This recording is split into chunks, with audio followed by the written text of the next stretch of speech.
What is up, movie maniacs? Got another video for you. And in this one, I've got a couple movies to talk about. And it looks like one brand new package to open. And I'm 99.9% sure what this is. And I'm excited to get it. Hopefully it's good. But let's just get into the movie reviews here. I've actually watched 3 movies today. It's just kind of a rainy day up here in northern Colorado. My toe is still banged up, so I passed on hiking. Which I know, I'm not supposed to talk about that. I'm supposed to only talk about movies. If I don't only talk about movies, people will get upset. So let's talk about movies. Yeah, I just sat at home, watched 3 of them already today. Started early, like 6 a.m. And the first one that I watched was the Total Recall reboot with Colin Farrell, Kate Beckinsale, and Jessica Biel. And I watched this when it first came out, and I was highly disappointed. I almost hated it because it just wasn't what I was expecting. I was expecting, it to be more like the first Total Recall, where they go to Mars and stuff like that. And this is totally different. This is totally different. I mean, it does have some of the same ideas as the original Total Recall. I mean, like pretty much the whole story. It's just all based on Earth.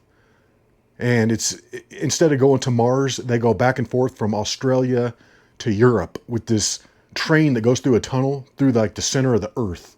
And they can get back and forth in like 17 minutes. And they have to go through like the core of the Earth. And as they're going, they have to do like a gravity switch and everything rotates over. But yeah, in this one, there's a group of freedom fighters that's fighting for Australia, which is also known as the colony. It's like everybody lives in the colony, and then they travel back and forth to Europe to work. And they're trying to gain their equality on the colony in Australia. So funny. They're fighting for equality. So stupid. But yeah, so that's kind of the difference between this one and the original one. It's like they're not going to Mars. They're not fighting for, the Mars colony. They're fighting for the Australian colony. And it's pretty good. Like, I like this a lot more the second time around. And I'm thinking, nobody can touch Jessica Biel. But I don't know. Kate Beckinsale almost one-ups her in this. I think she's just as good looking. And I think she does a lot better in the fight scenes. Yeah, there's a scene where Kate Beckinsale is fighting Jessica Biel, like in this little elevator. And I'm going to have to say, Kate Beckinsale looks like she knows how to throw a punch a little better than Jessica Biel. Just saying. And yeah, they made the movie worth watching, in my opinion. They're both really good. Colin Farrell is solid. But this thing is just a special effects fest from the beginning to the end. Just nonstop CGI. It does have a cool atmosphere, though. Like they're in the future, and it's just kind of got that like almost like Blade Runner feeling, where everything's just dirty and dingy and just people are all crammed together. But yeah, this was pretty, I mean, I liked it like a lot more than when I first watched it. I thought this was pretty decent because I was going into it with different expectations. I wasn't going into it thinking it was going to be the first movie. Nothing is going to touch that. Nothing is going to touch the Arnold Schwarzenegger version of this. However, for what this is, if you go in with the right expectations, it's not bad. It's definitely not bad.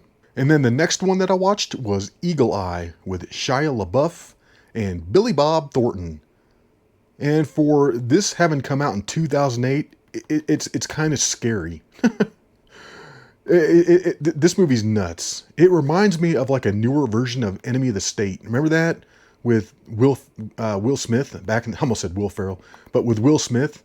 That one came out in 1998, and that was crazy for the time. Like how they were able to track him with satellites and just all the intelligence that they had. They were able to follow, Will Smith around with just all that technology.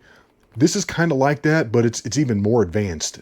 This has got a crazy story because I feel like, they could have something like this nowadays. Like I said, this came out in 2008. This is almost 20 years old. And I think this is the movie that sent Shia LaBeouf over the edge and turned him into a crazy person. Because supposedly they had like a CIA agent there as a consultant for the movie. And he's telling Shia LaBeouf like all the stuff that they can do. He's like, oh, we can pull up your last like 4 or 5 phone calls and play them back for you. He's like, yeah, right. He's like, you can't do that. And he's like, you want to watch? So I guess he pulled up Shia LaBeouf's last couple phone calls, played them back for him, and that like blew his mind. And he was never the same after that. I heard that. I don't know if it's 100% true. You know, you never know. I wasn't there. But this movie's nuts because it's basically about this big giant AI computer that basically is in charge of the defense of the country. It's like super top secret. It's called, you know, the Eagle Eye Project. But it's like this big all-knowing AI thing, and it can control all kinds of technology. It can control TV screens and the street lights and just all kinds of crazy stuff. And basically, it's like Shia LaBeouf. He's a twin, and his brother's like this high up military guy, super smart, got like a 180 IQ, whereas Shia LaBeouf was not that smart.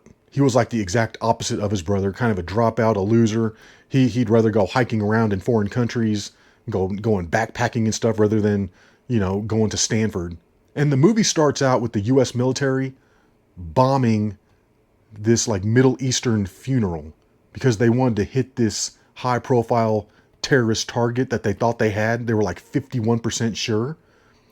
And they weren't sure if they were at a funeral or if they were smuggling weapons. So they went ahead and bombed them anyways and killed all these innocent people. And that pissed off the Middle East. So they were hitting back, killing US soldiers, planning on all these terrorist attacks in the United States. And basically the Eagle Eye Project, you know, the big AI thing, caught wind of it. And its whole like purpose was to defend the Constitution, to defend the Declaration of Independence. And it felt like the current administration was a threat to the American people. So it was trying to like kill the president, the vice president, you know, everybody, like the top 12 people in charge. It was going to try and kill them all.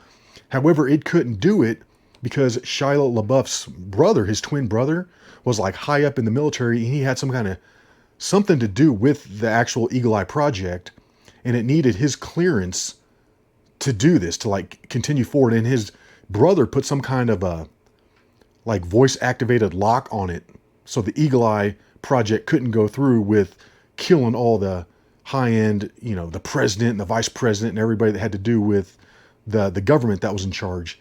So it was basically trying to get Shia in there to act like his brother to unlock the voice activation, the voice lock that it had. So it was doing all this stuff, trying to get him in there. And it basically, you know, it's just crazy the stuff that it was doing to try and manipulate his life to get him in there. At one point, Shia is in with the FBI. They've got him, you know, as a prisoner, and the AI thing breaks him out. It's like the scene from The Matrix where he gets the phone call and it's like, duck, you have 12 seconds to duck. And then you're going to run to this corner of the room and you're going to do this and that. And then the thing like breaks him out. You know, it's like changing all the stoplights so he can make his escape and just all this crazy stuff. And it finally gets him in there and it manipulates him to basically give the voice activated passcode to unlock, you know, the mission that Eagle Eye was trying to do. It's trying to, you know, kill everybody. But it was crazy how the thing had planned on killing everybody. They were going to wait until the president was going to address the nation with everybody in Congress all together, and it was going to just blow everybody up. But yeah, this is cool. I mean, I was totally into it. Like, it just blew my mind on the AI and how it had control of everything. Just nuts. But yeah, this is a cool movie. Had me on the edge of my seat. Yeah, highly recommend it if you haven't seen it. Hopefully I didn't give too much away.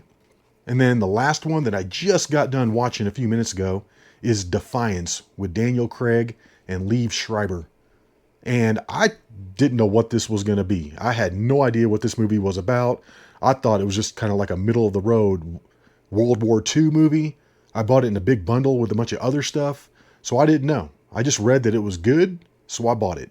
But this was not a typical World War II movie at all. This was a lot more. This was dramatic, epic. It did have some battle scenes in it, but it was more of a dramatic story about, you know, the Jews in World War II when the Germans invaded, was it Belarusia? Belarusia? I'm not really sure where that is, but yeah, the Germans rolled in there and they were just killing all the Jews. And so a bunch of them had escaped to the forest. And the story is about Daniel Craig. He plays Tuvia, and then his brother, Liev Schreiber, who plays Zeus. And they just, they're trying to survive in the forest and not get killed by the Germans. And they just keep taking on more and more survivors, people that have escaped. And they end up with just like 100 people, just all these Jewish people, all kinds of regular people, old people, kids, just everybody. They're taking them in. And Daniel Craig's character, Tuvia, he's more of the pacifist guy. He wants to, rise above. He doesn't want to be like the Germans. He wants to show humanity, and he thinks diplomacy is the answer and everything. He really doesn't want to fight. Meanwhile, you got his brother, Liev Schreiber, playing Zeus, and he wants to kill everybody. He's like, no, to hell with these people. Let's go kill all of them. So it's just cool, the dynamic between the two brothers. And at one point, spoiler alert, don't want to give too much away, but at one point, they get into a fight over their two conflicting philosophies on how to run the community. And Liev Schreiber ends up leaving. He leaves the community and he goes and joins up with this roving band of Russian soldiers. But the thing is, they totally look down on him because he's Jewish. So they treat him like crap a little bit. I mean, he does get respect because he's a hell of a fighter. But at the same time, they kind of look down on him because he's Jewish. They beat up one of his friends because his friend went and crapped in the officer's latrine, which you're not supposed to do because they don't want to take dumps in the same place that Jews do. So they beat the shit out of this guy. And so it's that kind of thing. But yeah, it was a good movie. I mean, it was real dramatic. The story was great. And this was all based on a true story too. This was all true. And then at the end, man, I mean, like the Germans finally hone in on their location and you think it's over. I mean, they're rolling in tanks and everything else. You're like, oh, these people are toast. I literally thought everybody was going to get killed at the end of the movie. I was like, that's the way it's going to end. They can't keep on with this forever. I'm not going to give away the ending.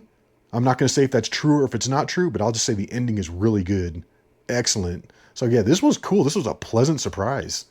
I mean, it's kind of depressing seeing what went on during World War II, but at the same time, this was a good story. Like I said, it's a true story, and this movie's worth checking out if you haven't seen it. Yeah, not bad. Well done. You could tell it had a budget. It wasn't some B movie. Yeah, it was good. But okay, that's all I've got for the movie reviews. Let's get into the new one here. And like I said, I already know what this is. I can tell just by feeling it. Like, what are you talking about? You can tell by feeling it. You'll know what I'm talking about here in a second, if my theory is true. All right, here we go.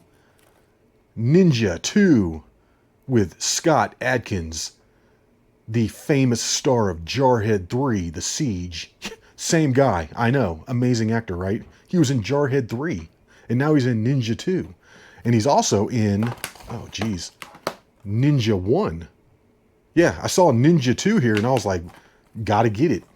I gotta get Ninja 2 to complete the collection. I don't know, maybe there's a Ninja 3 and I just don't know about it. But this was cool, brand new, unopened. But look at the condition of this outside wrapper. It looks like someone blew ass all over it. Totally sharded all over the front of it. And this was sitting there on Vinted for quite a while before I actually decided to buy it. Just because I wasn't sure of that. Can you see all those brown speckles on there? Yeah, it doesn't look good. However, I'm hoping that this is just on the outside wrapper. I don't know. Let's find out. Let's open it up. See, I'm hoping that this is like a caterpillar coming out of his cocoon. And once I take this wrapper off, it's going to look like new underneath. Ew, that thing is gross. Not the best. It's still a little poopy on the cover. Still got some brown specks. And it is cracked right here. So I'm going to have to go ahead and give this a brand new case. And boom, check it out. I put it in a brand new Blu-ray case, and that looks perfect. Yeah, the insert was untouched. Yeah, this looks good. This is the way it should be. Perfect. So yeah, now I've got Ninja 1 and Ninja 2. Awesome. I will be watching those soon. But anyways, guys, that's about all I've got for this video. Gonna keep it a little shorter today. Hopefully you enjoyed it. And until the next one, y'all, peace.